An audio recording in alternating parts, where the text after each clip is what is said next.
A very warm welcome to the World of Lord Russell podcast talk show.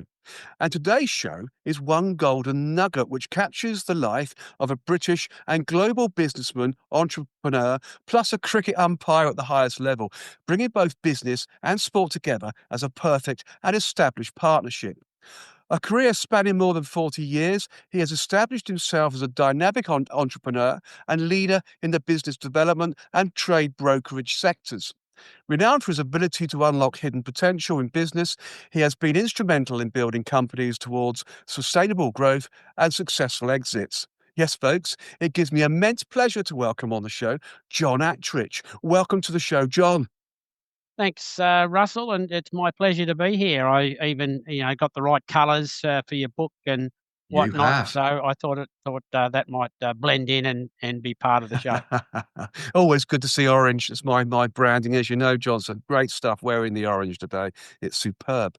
So I'll tell you what, let's start at the very beginning, John. Your journey into the business world began in Australia, of course, your homeland, where you laid a strong academic foundation at La Trobe University, studying economics, politics, mathematics, and English. What a tremendous start in life. So please tell us more about these early university days, John.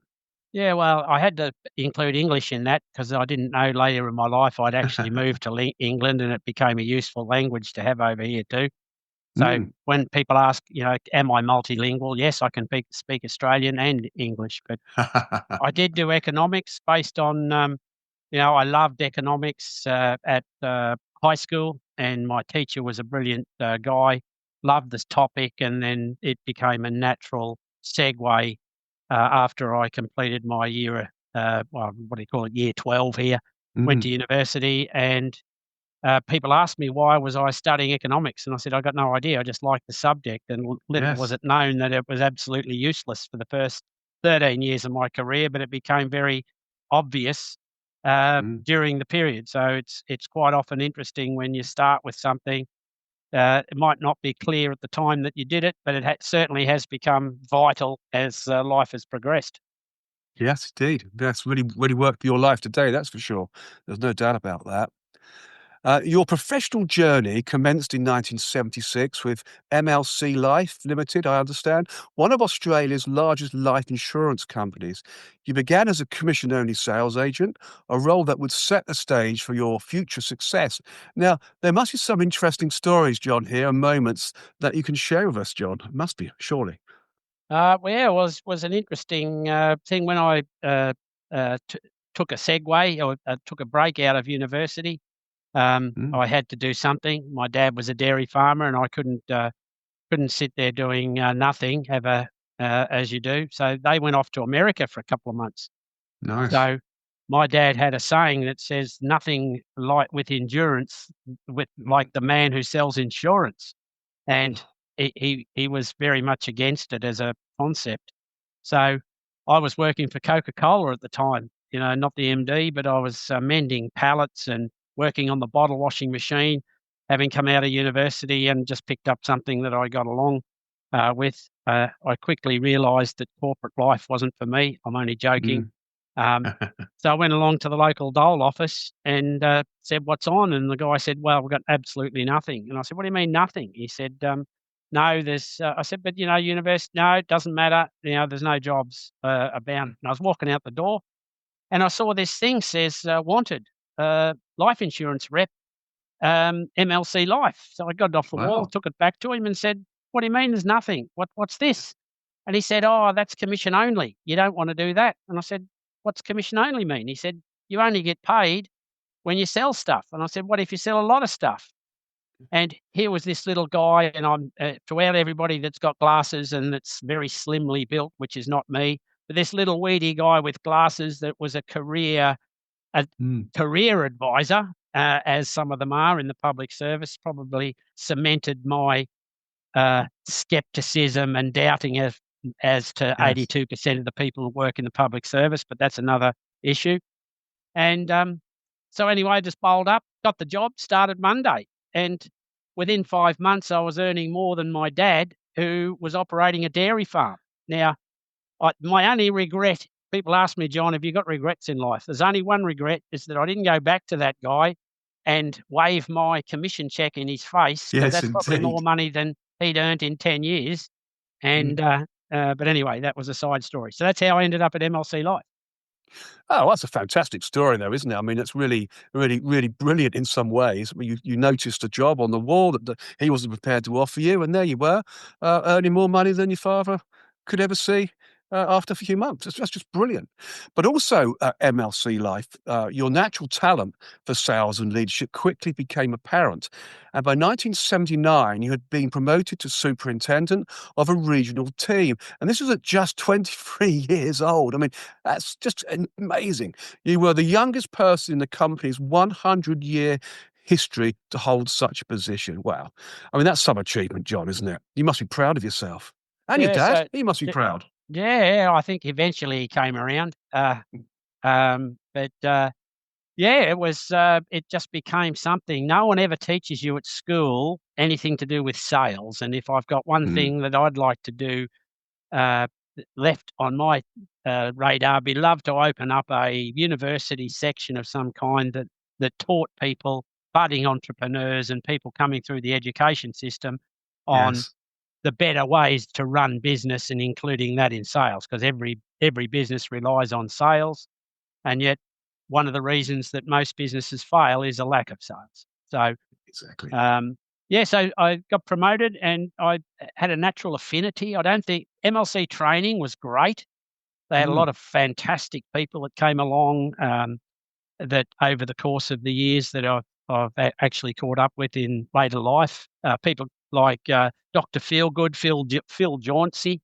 He was the wow. first sports psychologist, when no one ever even thought, "What was that?" Um, Yeah. and yeah, fascinating guy, and I've known him for 40 odd years. And I actually interviewed him on my quantum show during COVID. So people like Brian Tracy, who most people will have heard of, who's Mm, just a sales guru, the writer of Eat That Frog, the book. Um, yeah, what a magnificent guy. And through MLC, they brought internationally renowned people through the system. Dr. Alan Peace, who I became a personal friend of during my time at the Life Underwriters Association, because as I was rising through the MLC ranks, he mm, was my equivalent at National Mutual. So there's a guy that's written, I don't know, 40 million books, and was sold 40 million books, and on wow. the body language guru. And these were all people that I met through MLC Life. So they had very good sales structured training, um, and that I became good at. I enjoyed doing, Mm, and that then morphed into sales management, by recruiting, mentoring, maintaining, motivating a team of guys. And I took mm, over a region that was downtrodden in New South Wales. It was, I think, MLC at the time had something like 120 branches, and it was the bottom 20. And by the time I left that branch 3, 4 years later, it was in the top three. mm.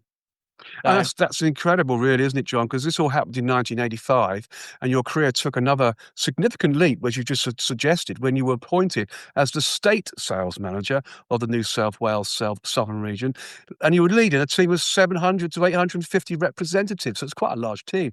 You were responsible for driving the region's sales growth, a challenge you met with characteristic determination and strategic insight. And I know you, John, so this is absolutely true. Your leadership during this period solidified your reputation as a rising star in the business world. So there was no holding you back, John, was there? You grabbed it with every opportunity, took every opportunity you could. That's incredible. and I got put through some very good management training systems by MLC, Mm, because at that time MLC got bought out by Lend-Lease Corporation, okay. and they were this massive company. MLC, Lend-Lease, their Yes. sidearms built Wembley, that sort of stuff. They got a building and Wow. construction side, and it was just a massive corporate. The downside to all that, it lost the family feel that MLC had been, 100-year-old company, Mm, old years, and they used to have, foundation dinners and all sorts of things, and you felt part of the furniture and part of the family. And yes.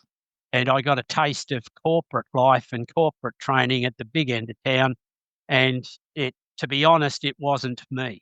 And so Right. about that time, I'd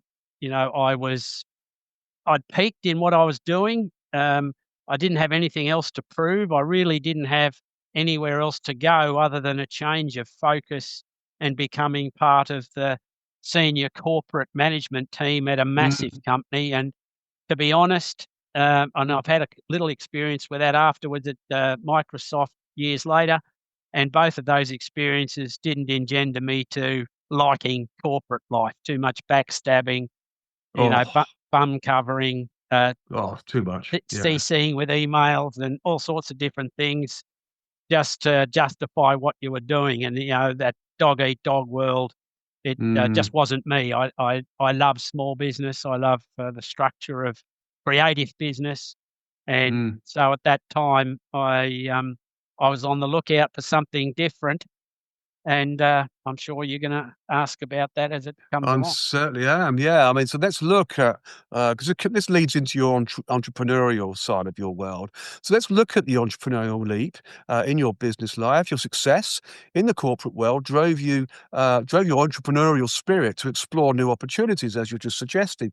So in 1988, you made the bold decision to co-found Trade Limited, a venture that would redefine trade and business sectors. Alongside two other directors, you built Trade Limited into one of the largest independently owned trade exchanges globally, recognized by the International Reciprocal Trade Association, or short term known as IRTA. So please educate us all here, John, on this amazing start in your entrepreneurial campaign. It's a fantastic story.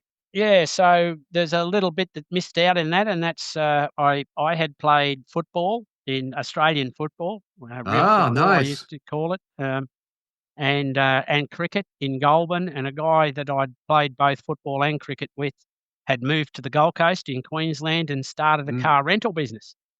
So Ah. I'd gone there as part of the Life Underwriters Association convention on the Gold Coast, met David, saw the lifestyle that he was leading. Instead of suit and tie, he was in a pair of shorts and, getting in early in the morning, washing cars, sending them out, bringing them back at the end of the day, and watching all this happen. And I thought, we had World Expo in Brisbane coming up in '88, and so we kicked off West Rent Mazda car rentals. And so, Mm. we had loads of relationships with Mazda Australia, brought brand new uh, Mazdas on lease at, a very modest 17% interest rates back in the day. Mm. It, excuse me, it's another, people moan about 4 and 5 and 6%, but try 17 and work to that. But we just didn't know any different. So during Expo, we had the 6 months of Expo and World Expo, two months either side, and we had over 100% occupancy on these cars.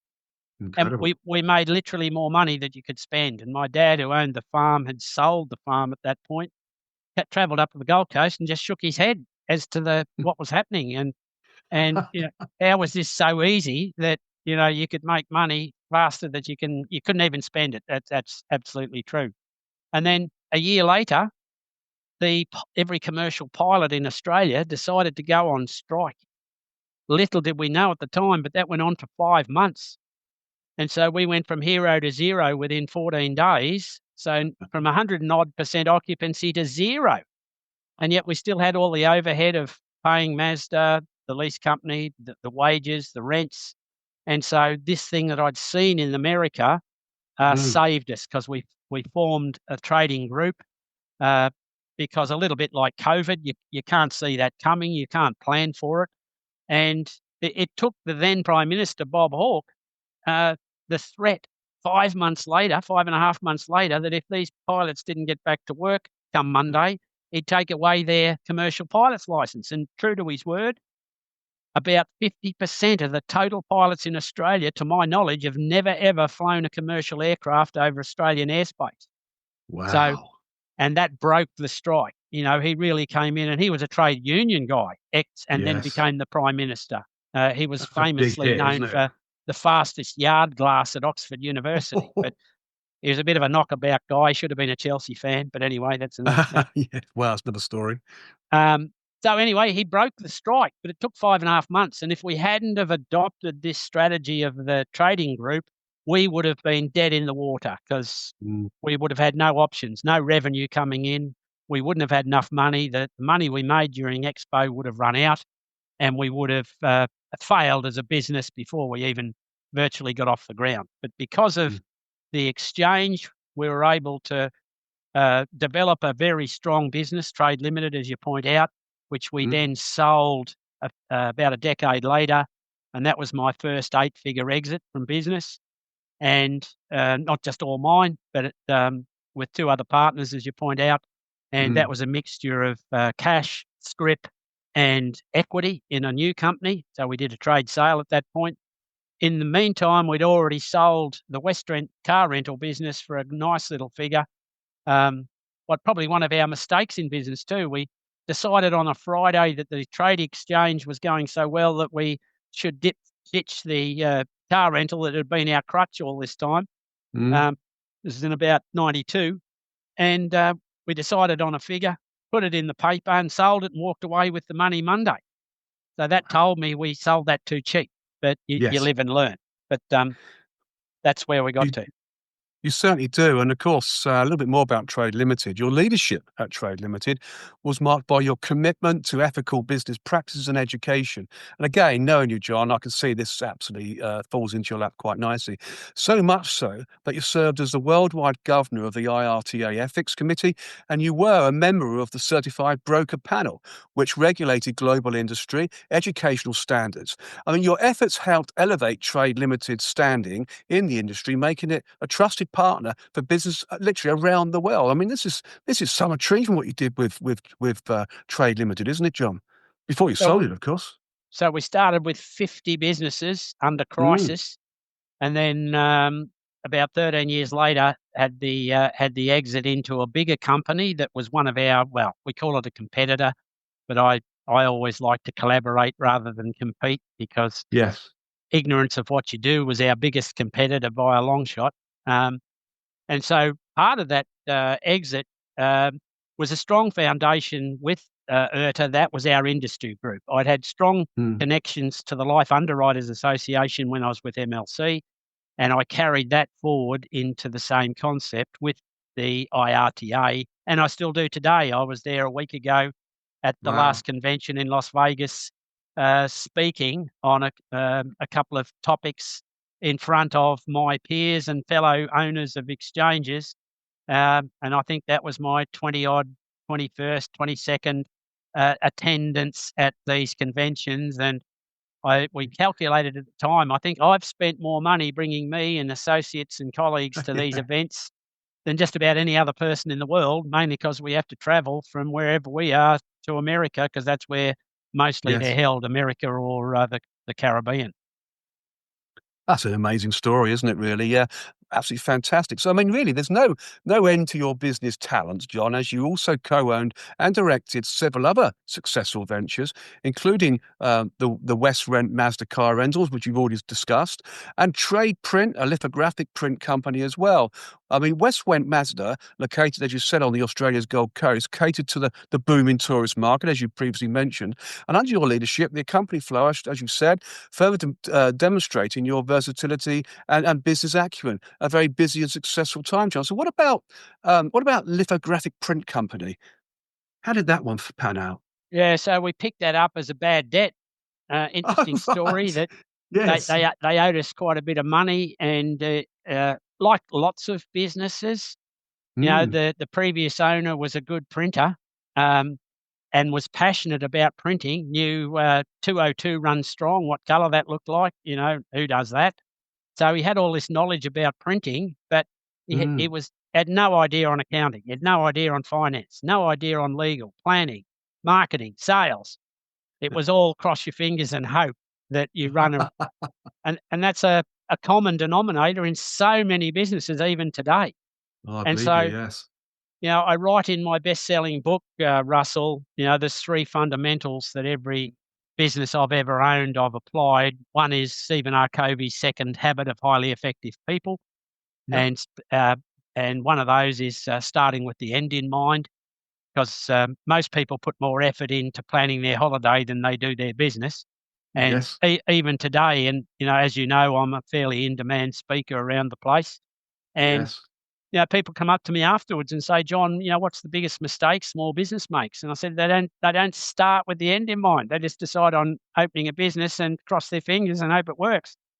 And, it is so true. The second Mhm. thing is I apply the 80-20 rule, so concentrating 80% of my efforts towards the top 20% of things that create 80% of my income.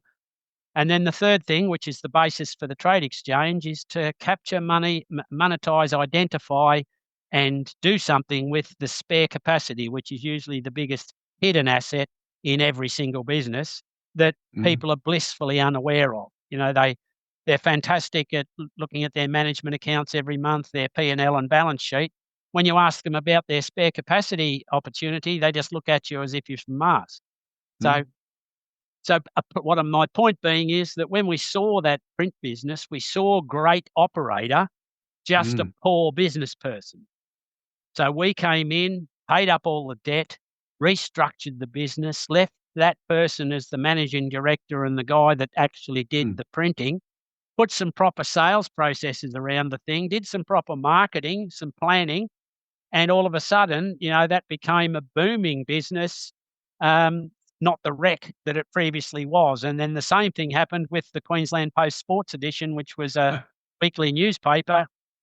Because I loved sport, I recruited a couple of guys that loved cricket, loved golf, loved football, what have Mhm. you, that were my mates. They became the journos and the guys out schmoozing and ticketing because they loved what they did. They played at my cricket club. Um, so it gave them something to do. We used the print company to do the printing for the thing. Those boys to get out and cover the events. And every week we had this newspaper running around tabloid form that was providing, news and insights and stories into the sporting world, which, as you know, in Australia is pretty vibrant. Oh, And indeed. so again, that was using the same principles as what I've applied to every business I've run, but just structured it so that it was done properly, and then get great people around me to do the dot I cross T stuff. Absolutely. So more John Attridge success stories, and of course, all in Australia. But let's talk about expanding your horizons a little here.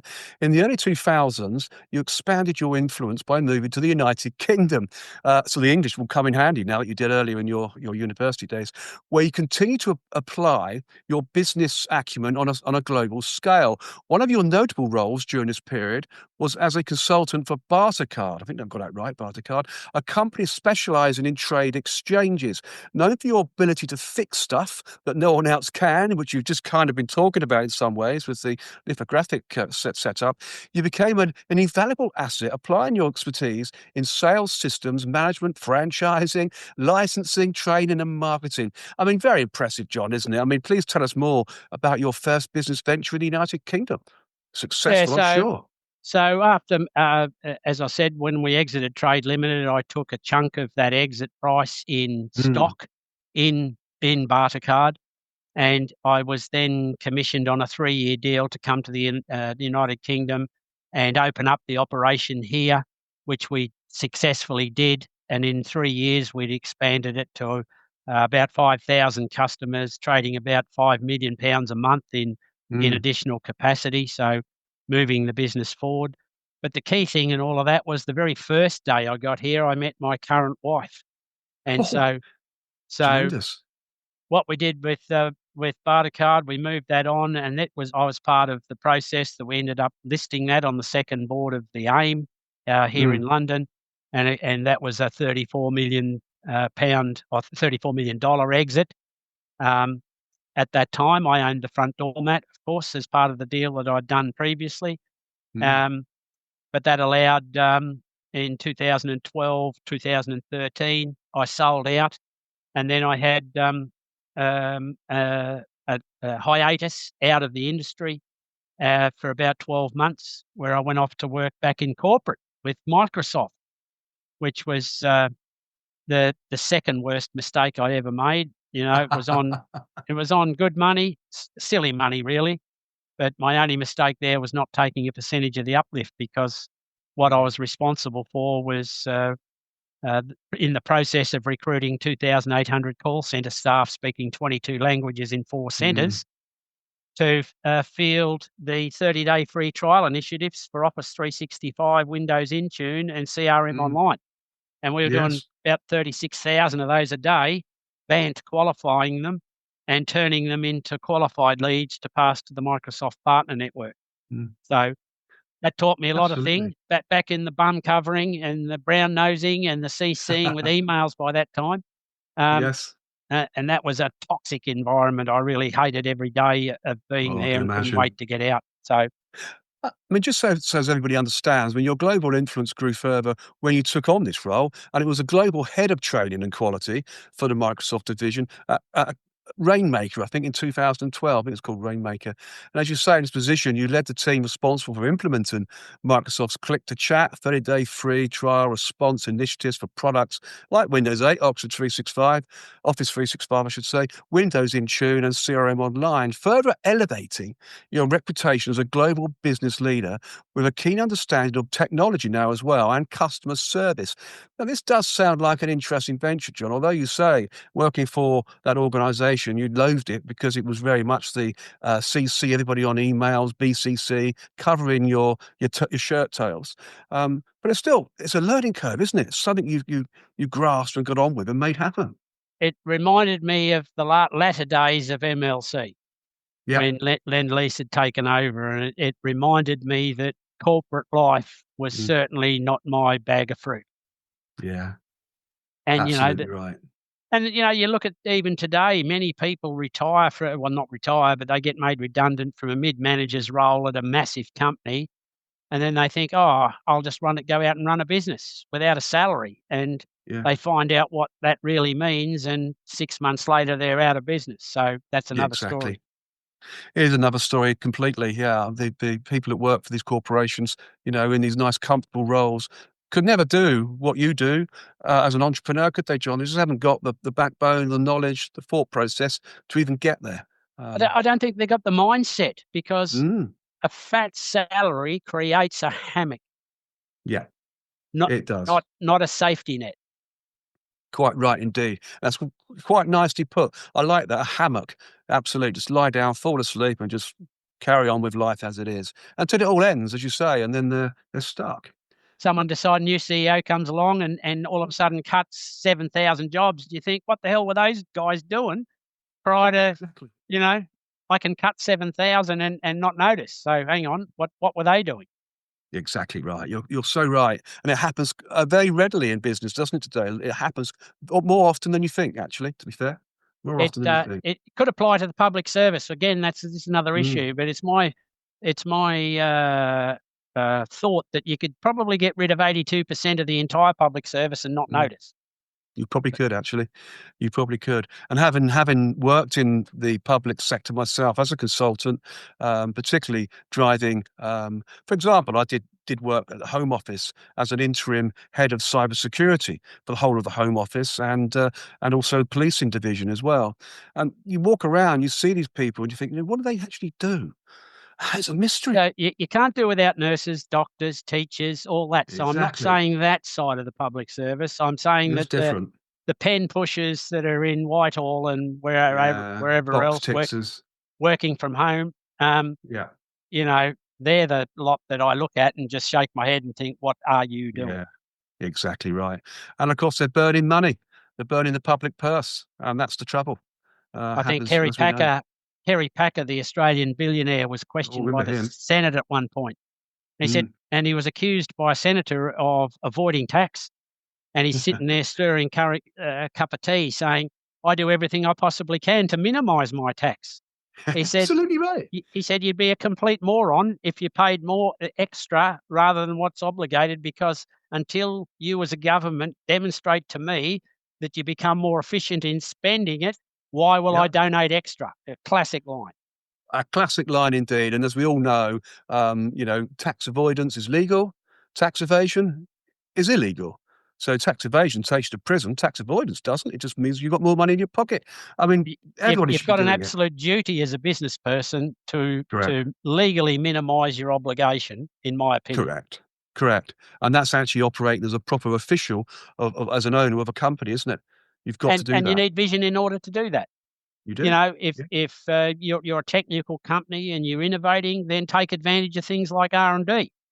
You know, exactly. you'll get a payment that wouldn't have otherwise been there. It's sitting there ready for you. You know, just be aware of what's available and take advantage of what is available. Exactly. Take it with open hands. Absolutely right. And we've had these conversations, I know, before in other business discussions we've had, John. But now let's switch from business ventures for a moment and look at your passion for cricket. I told you, we've got to get on to sport, haven't we? Let's be honest. You also pursued a long life passion for cricket. Your love for the sport led you to become a qualified umpire with the England and Wales Cricket Board, the ECB, in 2001. Over the course of your 14-year career as an umpire, you officiated in numerous high-profile matches, including the MCCA 4-day championship final and the National 2020 televised final as well. So please tell us more about your love for cricket, John, and what drove you to become a high-profile cricket umpire? I think it crosses over into business as well. And Mm, people in sport, generally speaking, one of the things I look for in recruitment, particularly in sales and account management, is a mm, competitive nature. yes. So I want to recruit a team of people like I did with MLC back in the day that Mm, they weren't fighting each other, but they were certainly looking at leaderboards. So everywhere you go in my organisations, there's bells when you do a deal, there's a leaderboard thing, there's an end of month finish, all the environment around getting the best result out of the team possible. But for the yes, indeed. customer, for the team member, and of course then for the company. You know, Mm, it's a win-win for everybody. And cricket was part of that. I really enjoyed cricket. You know, I captained cricket teams and was part of seniors teams for 20 years. And oddly enough, it wasn't. I didn't start my career umpiring in England. It was in the late 90s in Australia. okay. And a funny story, I was getting to the point. I think I was 41 and being called granddad all the time for playing as a frustrated left arm orthodox spinner that used to come around the wicket, pitch it in line, and it's going to take middle stump, LB every time, and umpires back in the day before all the technology we have, not out, not out, missing leg, missing leg. Mm, Now, I would have been the greatest wicket taker of all time had technology been around when I was interesting bowling. story. I'm just Yes. I'm just amplifying that just for the sake of it. As you get older, that your Mm, success gets better, doesn't it? it does Um, indeed, yeah. But, I was always frustrated with the fact that, how was this not out? And that so one day I really did my nut and regretfully, let the umpire know that his parents weren't married when he was born and all sorts of other things, and I got suspended. And Wow. I thought I'm getting to the point where, I'm getting old and slow and in the field. My bowling was still as good as ever, but, I didn't ever like batting that much, and Mm. fielding was just a chore. So I thought maybe it's the time to retire because part of my penalty was that I had to do an umpiring course. Oh, wow. So I did an umpiring course, uh, oddly enough, with the guy that owned the printing company that I was talking about because he was a cricketer as Yes. well. Bloke called Bruce Oxenford that most people that are into cricket will have heard of. He went on to become a absolute elite test umpire. Mm, Um, and enjoyed the umpiring. In the first year, I did okay. I got the third grade grand final, and thought, because in Australia you get appointed according to merit. There's a system and rewards, mm, and umpires get trophies and all sorts of things. That doesn't happen here, but that's another story. And the second year I did it, I got the semi final of the A grade, which wow. included my club playing in that game. And that raised a lot of eyebrows at the time, but I managed to get through that. And at that time, I moved here to the UK, uh, got on the board for the Hertfordshire League, Mm, which is where I'd played as a player over the years. Um, Came here and had a season at Harpenden up in Hertfordshire. mhm, Enjoyed that immensely. Had a umpire a season there, got moved up through the grades into the first grade, and then the system, and then all of a sudden in 2000 and I'm going to say 3, maybe 4, they then got this national panel thing going, and I got appointed to go on that. And then I spent 14 years up until the end of just before COVID. Yes. But unfortunately, I'd never played a first-class cricket game, and when it got to 2018-19, I was standing alongside current umpires, who I won't name, that have retired from first-class cricket, come along in their first games standing at my level that I'd had 500 games doing, and good marks and whatnot. They came whizzing through the grades because by that time I was 60-odd and they were 30 and whatnot.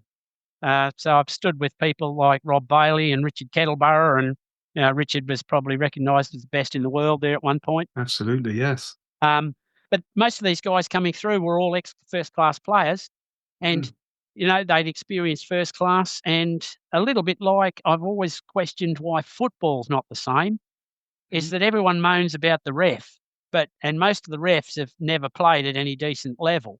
They haven't. You're right. And you wouldn't expect a ex-first Premier League player, because they've probably got too much money to worry about accepting the money to be a ref.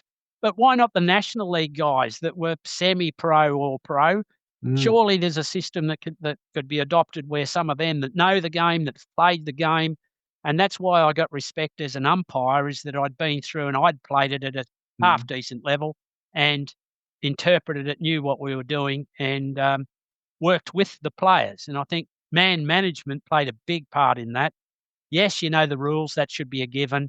Yes, you know where to stand. Yes, you know all the bits and bobs, but how to manage a game, how to see blow-ups coming and how to avoid them, that was part of the skill, I think, that got me through to probably the best level that I could have been, having played the standard of cricket that I had played. So all good things come to an end, and my wife said one day, COVID came along, and we thought that was a good idea. And to be brutally honest, I haven't missed it. So okay, that's fair enough. And you love cricket so much as well. I mean, let's be honest. You umpired at county level, didn't you? Let's be honest. Umpiring in various formats of the game, officiating as recently as 2018, just before COVID, and to name a few matches. They were second-class matches, but still good level. Hertfordshire versus Wiltshire, Berkshire versus Shropshire, Cornwall versus Devon. Oh, a feisty affair, that one, I'm sure. I mean, there must be some great stories there about these amazing cricket journeys that you've had. Literally umpiring at that county level. It's a fantastic role you had there. I mean, you did very well. I remember Cornwall versus Devon was always a bit of a thing beyond what side you jam and cream you put together. There was these rowdy Devon supporters that turn up at every Devon game drinking cider, copious, all day. And they'd sit on the sidelines and go, D-E-V-N Devon. And you think, hang on, missing some letters here. But it sort of had a ring to it, and the players just went along with it. But there was plenty of banter going backwards and forwards. I think one of the highlights I did actually the 4-day final, where Cornwall won their first ever 4-day county championship, playing Berkshire, and I was one of the umpires that was there with Jeff Callaway, another Aussie guy. The other guy that was supposed to be that is Donovan Cock, the South African, and he's moved on, and he's now on the elite panel in Australia. Wow. So there's some good form to that sort of stuff. But it was Cornwall's first ever win in the championship, a great 4-day event, some very good, good mixture of young guys coming through, old pros that are, there's a guy played a test for Pakistan and all that sort of stuff, that he was very cagey as a bowler and decent fella. So you meet so many nice people, Russell. And this is back in the day where, when I was a player, I always had a beer after the game with the oppo.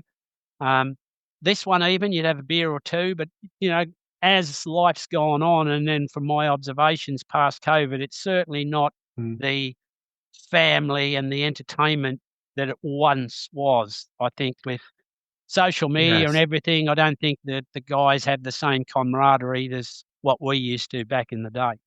No, I agree with you. I mean, I've had some great cricket people on my show, actually. Ashley Giles was on last year, for example, first class I'll tell you just a quick one. So yes. I was up in the parks in Oxford, and oh wow, I'm always amazed by, the English tradition in cricket, the ho, ho, ho and all that sort of Mm. stuff.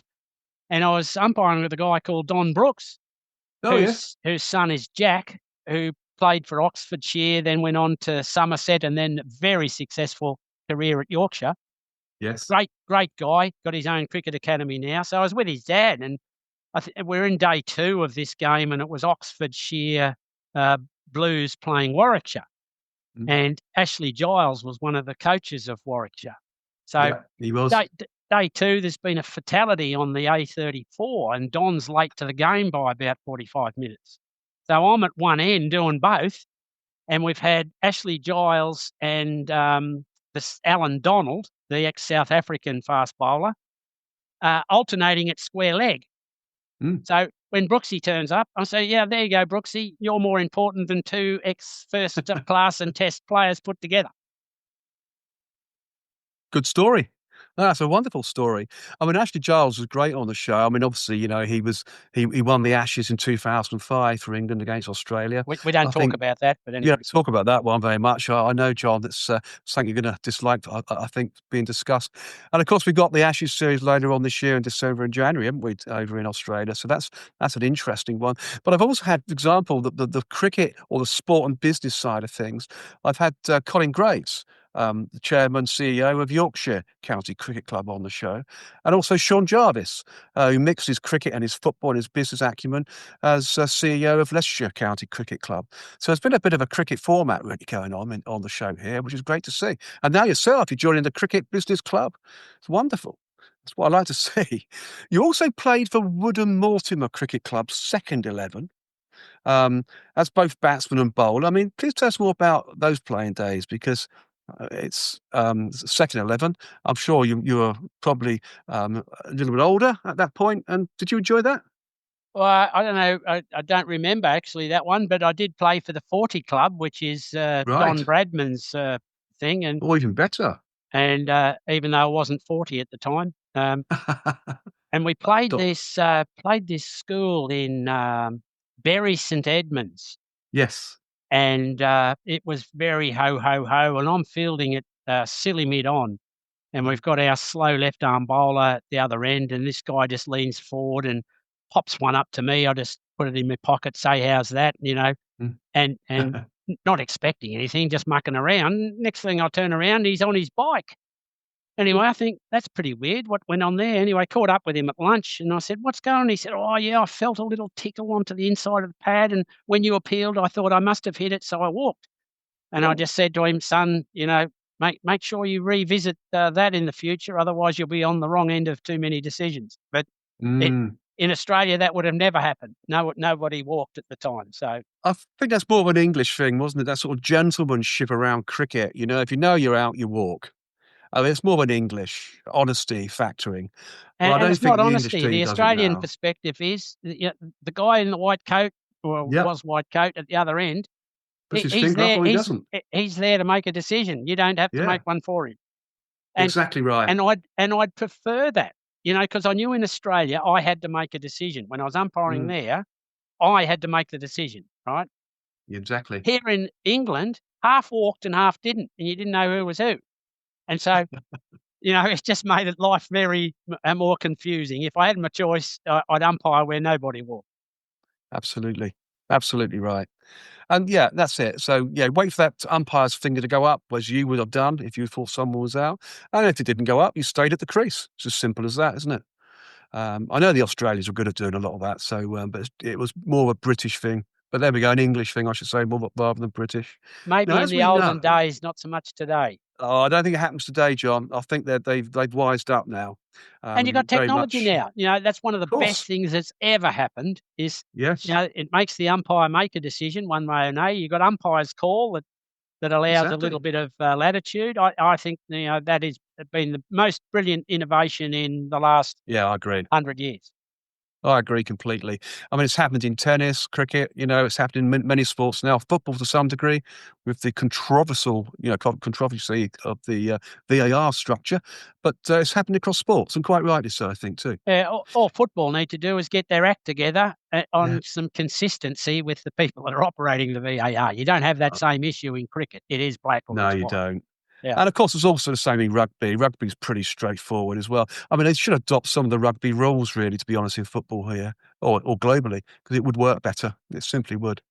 Yep. But as we know, business and sport do go hand in hand as great partners, John. And the news heading, and I'll read this out, umpires hit the six by new kit sponsorship deal, typifies this in many ways. You gave a maximum to Bournemouth-based BBX UK, who we'll come back on to later on. We won't talk about BBX just yet.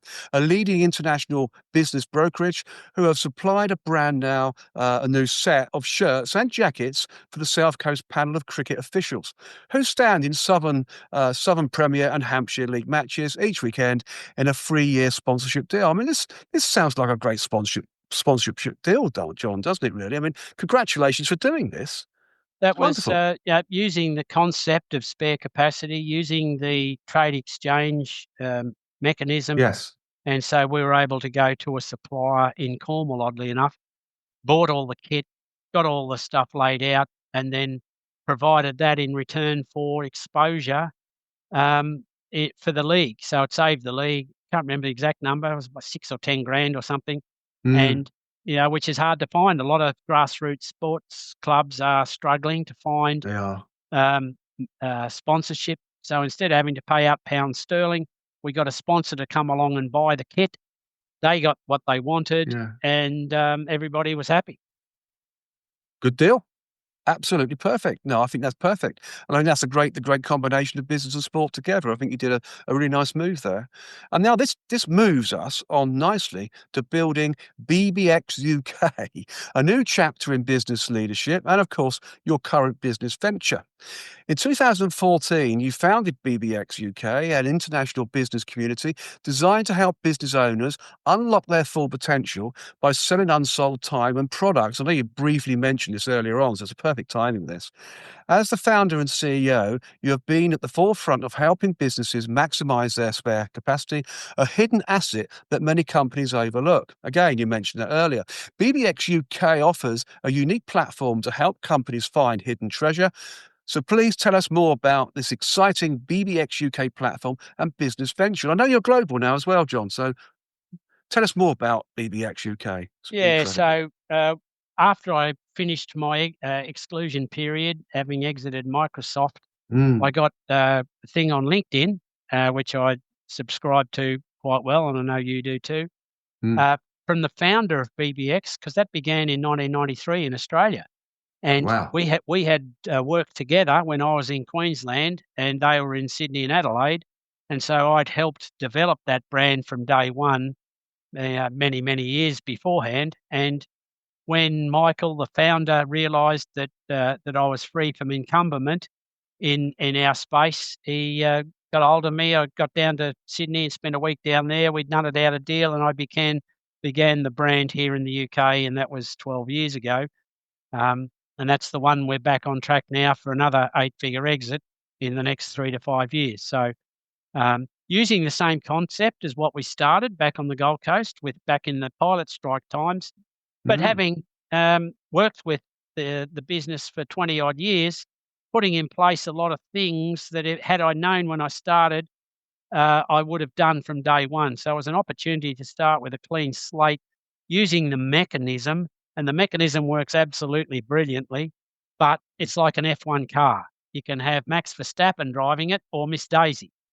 Uh, Yes. or crazy David who runs it off the track all the time. So it's not Mm. the mechanism's fault, it's who's behind the wheel. So what we learned through experience was how to drive the car better, faster, more efficiently, and that's what we brought to the table when we opened BBX 12 years ago. So that's expanded out now.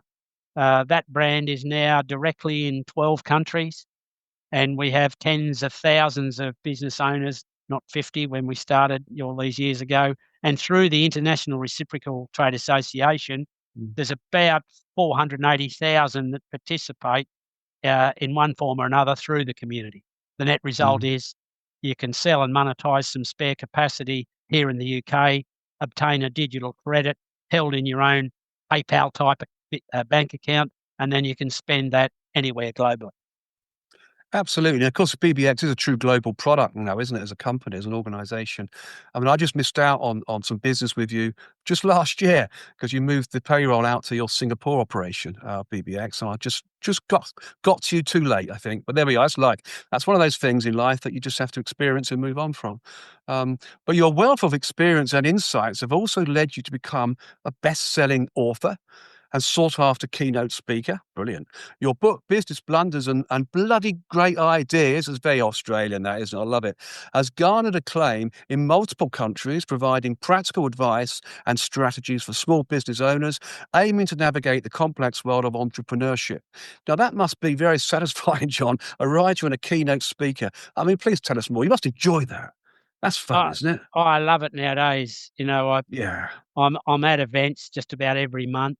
Um, Yes, I've in the noticed. last 12 months, I've spoken throughout the world, Mm, including the USA and Australia, and here in the UK, of course. So uh, I think I'm a keynote speaker that I make a claim when we start our thing that if you don't take away one thing from this that you can implement into your business tomorrow, we need to I'll have a one-to-one with you for free, mm, um, and see what went wrong. And um, I must start promoting the book, but it did go to bestseller in 4 countries in 12 categories, and I've written it wow. 3 years ago, and I still haven't started promoting it yet because I didn't write it to, you know, to make money out of selling the copy. I wrote it to share Mm, some of my experience, if people could be bothered reading it, and it's not stuff that just got thrown at me or on a plate or mm, and I listen to keynote speakers that are famous. I'm not a famous guy.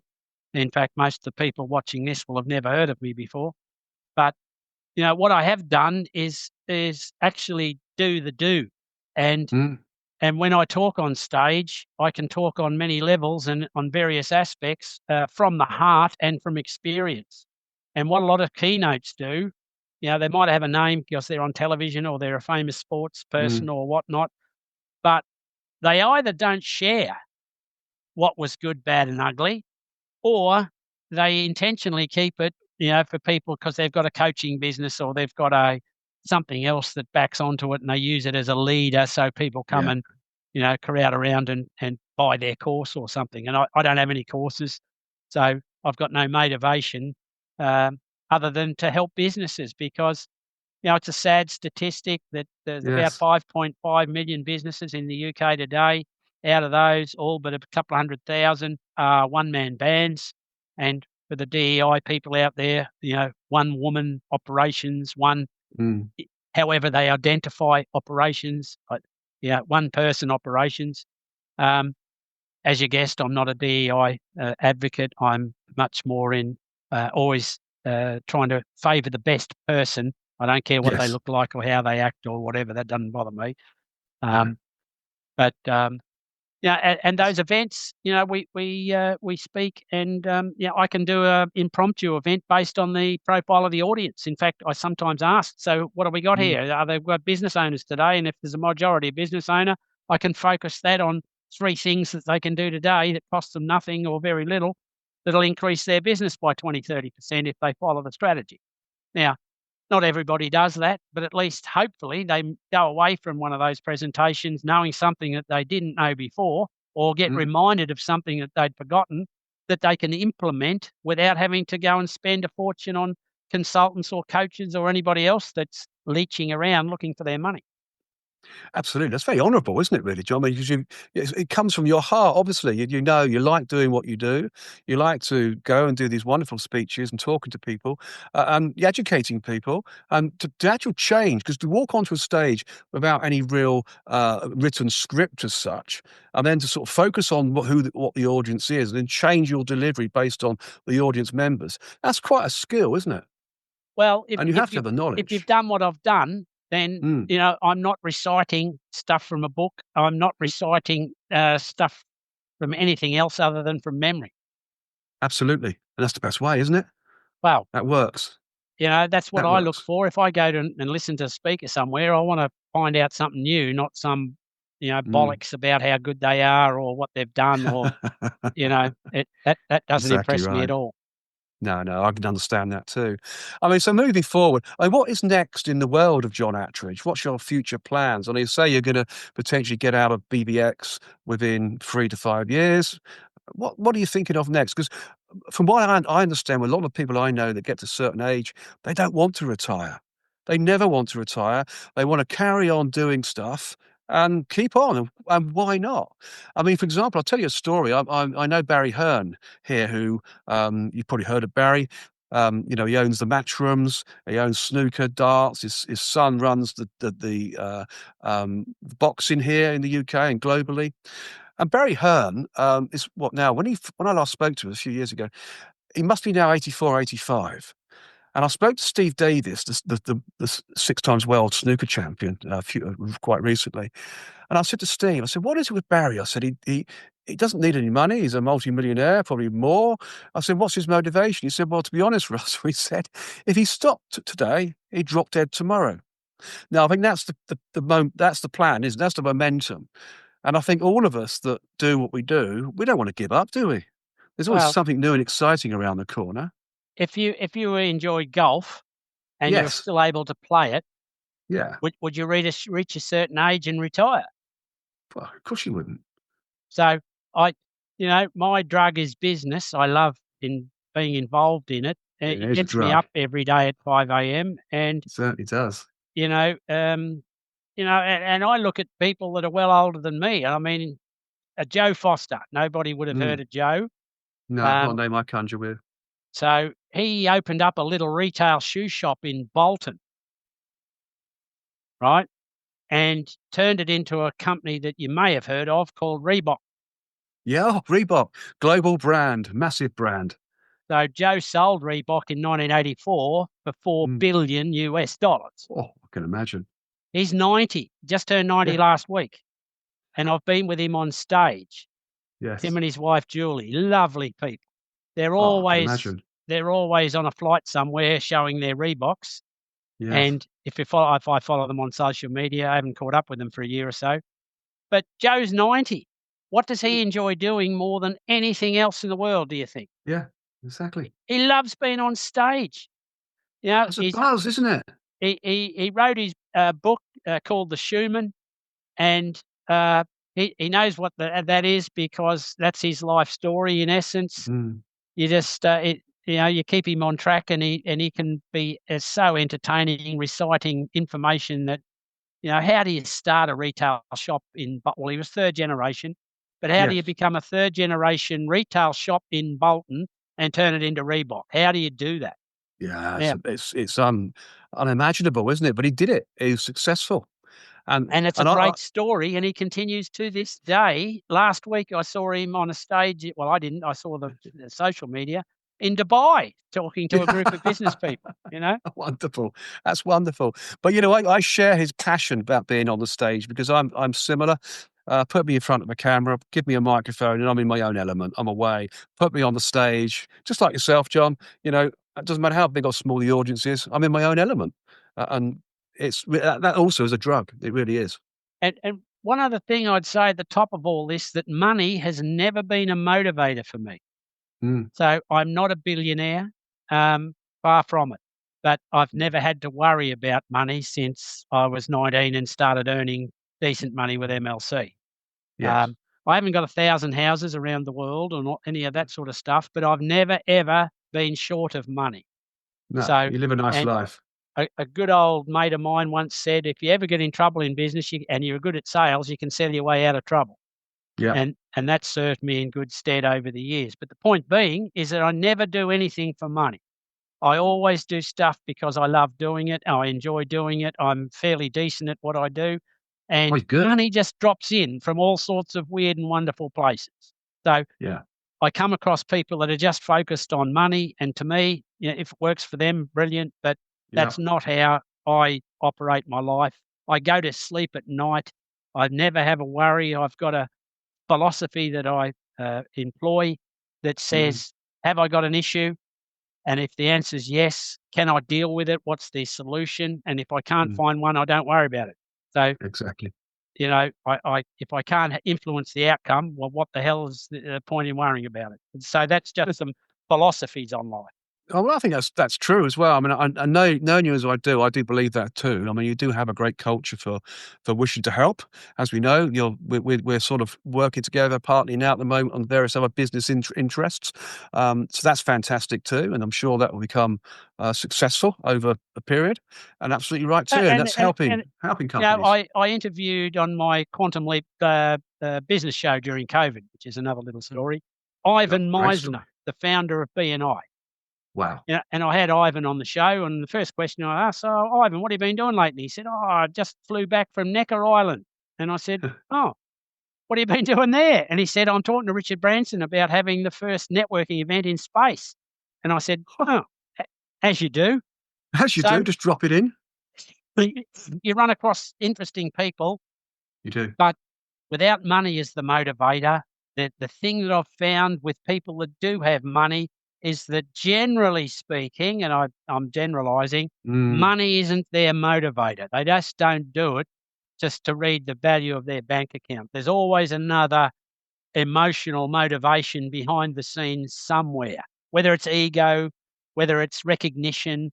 But mm. generally speaking, people with a lot of money, you get your odd person that is obviously just money's everything, but Yeah, of and course. usually they're the people that you have one conversation with and you think, where's a place in the room I can get away from them? But the really interesting people, and I'm sure you met, Yes, people like that in sport and business, we do. they want to share. They are genuinely interesting. Some are funny, Yes. um, and Well, they all have a story to tell, don't they? I mean, I meet many have been on my show. They all have a story to tell, which is fantastic. Absolutely amazing. I mean, I had Jimmy Cricket, a British comedian, on my show last year. You might have heard of Jimmy Cricket. I mean, he's in his late 80s now. He's still working. He's still up and down doing the theatres because he loved it so much. yeah. And it was such a great show. We were just laughing all the way through. It was just a wonderful, wonderful show to get out there. And he loved it so much he put it onto his website. So that's a good story, isn't it? And Well, love it. Love yeah. meeting people like that.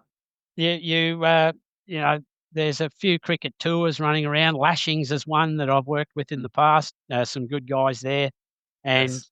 Blowers turns up. You must know him. And some Yes. of the speeches he comes out with, he must be nearly 90, and Yeah. you think, man, what an interesting and colourful career and life that he's led, and he's still going strong.